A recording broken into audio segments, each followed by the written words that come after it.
किसान भाइयों, सभी को मेरा सादर नमस्कार। एक बार फिर आज मैं आपके सामने अपने कृषि शोध फार्म अलीगढ़ पर अपने सहयोगी श्री रविंद्र सिंह जी के साथ आपके बीच मौजूद हूँ।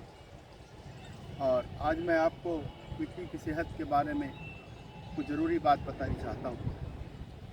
साथियों, ये जो मिट्टी है एक जीवित पिंड है। इस मिट्टी को हम जीवित पिंड इसलिए कहते हैं, ये आपको मैं बताना चाहता हूँ। इस मिट्टी में नाना प्रकार के जीव और सूक्ष्म जीव रहते हैं। इसके अंदर जीवन है। मिट्टी के अंदर जो सूक्ष्म जीव हैं हमारे केंचुआ वगैरह, उनकी भी अपनी एक अलग दुनिया है। और ये एक अलग दुनिया हमारी मिट्टी के स्वास्थ्य को, मिट्टी की उर्वरता को बढ़ाती है। अगर हमारी मिट्टी में सूक्ष्म जीव मौजूद नहीं है तो हमारी मिट्टी में मौजूद कोई भी अवशेष पदार्थ या पदार्थ, जैसे कि अभी हमने फिलहाल में मसूर में अपना निकाला है, बढ़ाई की थी और ये फसल अवशेष उसका बचा हुआ है। मसूर की फसल के ये जड़, तना, पत्ती, फल, फूल जो भी आपके सामने दिखाई दे रहा है, ये फसल अवशेष है। अक्सर हमारे किसान भाई इस फसल अवशेष को जला देते हैं या फेंक देते हैं, लेकिन इस फसल अवशेष को हमें जलाना और फेंकना नहीं चाहिए। इसको हमें चाहिए कि हम अपने पूरे खेत में फैला दें और उसकी जुताई कर दें। अगर हमारे खेत में सूक्ष्म जीव मौजूद होंगे तो ये फसल अवशेष ह्यूमस में परिवर्तित हो जाएगा। अगर सूक्ष्म जीव मौजूद नहीं होंगे तो ये फसल अवशेष ह्यूमस में परिवर्तित नहीं होगा, यानी कि जीवाश्म कार्बन नहीं बनेगा और हमारी मिट्टी की उर्वरता निरंतर गिरती चली जाएगी। फिर हम अपने खेत में चाहे जितनी भी लागत लगाएं, उससे हमारा उत्पादन नहीं बढ़ेगा, बल्कि जो उत्पादन बढ़ेगा वह रसायन युक्त होगा। इसके खाने से हम आप सब नाना प्रकार की गंभीर बीमारियों की चपेट में आ जाएंगे। और इसके साथ साथ हमारी कृषि उत्पादन लागत भी बढ़ेगी। पुराने ज़माने में जब हमारे बुजुर्ग इस धरती पर खेती करते थे, उस समय सूक्ष्म जीव पर्याप्त मात्रा में मौजूद थे। उसका उदाहरण मैं आपके सामने रखना चाहता हूँ कि जब हमारे बुजुर्ग जिस समय खेती करते थे, उस समय जब हम शौच क्रिया के लिए अपने खेतों में जाया करते थे और शौच क्रिया करने के बाद, मल त्याग करने के बाद फिर अगले दिन जाकर उस खेत में उस मल को देखते थे तो वह ह्यूमस मिट्टी में परिवर्तित हो गया होता था।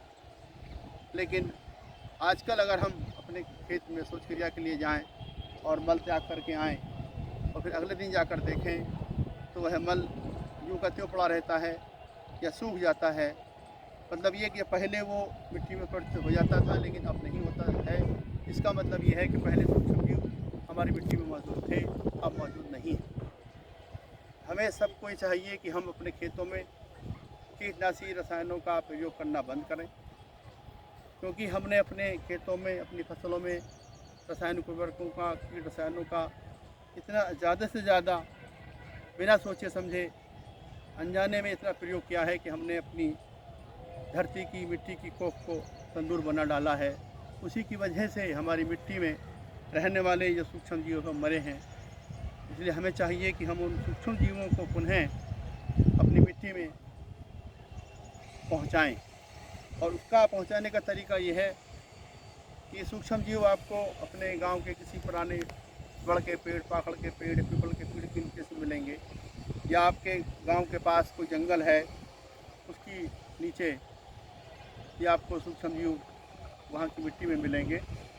तो उन पेड़ों के नीचे की मिट्टी को लाकर आप अपने खेत में बखेर दें, या उन सूक्ष्म जीवों को एक प्लास्टिक के ड्रम में उनकी वृद्धि करके, उनका संवर्धन करके, उनकी संख्या को बढ़ाकर जीवामृत का, घन जीवामृत का प्रयोग करें, ताकि हमारे खेतों में सूक्ष्म जीवों की पर्याप्त संख्या हो जाए, उनकी उपलब्धता बढ़ जाए और उनकी क्रियाशीलता बनी रहे। जब हमारे खेतों में सूक्ष्म जीवों की संख्या बढ़ जाएगी तो फिर उसमें हम जो भी जैव पदार्थ डालेंगे, जैसे गोबर की खाद, हरी खाद, कंपोस्ट खाद, या ये फसल अवशेष जो आपके सामने दिखाई दे रही है, ये फिर आसानी से सड़ने के बाद यानी कि ह्यूमस में परिवर्तित हो जाएंगे और हमारे खेत में, हमारी मिट्टी में ह्यूमस की मात्रा बढ़ जाएगी, यानी कि जीवांश कार्बन की मात्रा बढ़ जाएगी।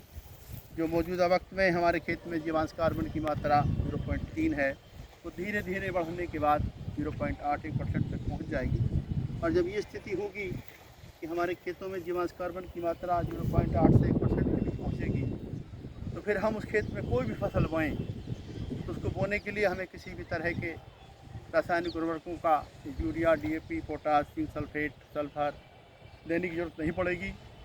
और ना ही हमारे खेतों में किसी भी तरह के कीट रोगों का प्रकोप होगा, यानी कि हमें अपने फसलों को कीटों से बचाने के लिए कीटनाशी, फफूंदीनाशी का बाज़ार से नहीं खरीदना पड़ेगा और हमें आर्थिक बचत होगी।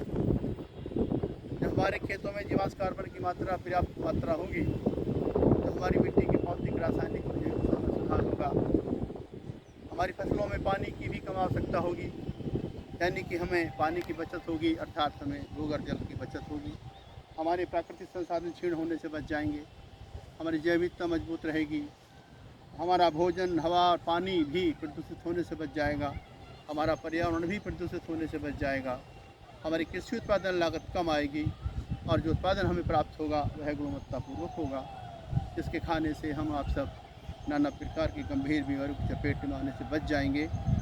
इसलिए मैं अपने सभी किसान भाइयों से अनुरोध करता हूँ कि आप अपने खेतों में, अपनी फसलों में रासायनिक उर्वरकों तथा सुरक्षा रसायनों के प्रयोग से अपना ध्यान हटाकर प्राकृतिक खेती करने की तरफ ध्यान दें।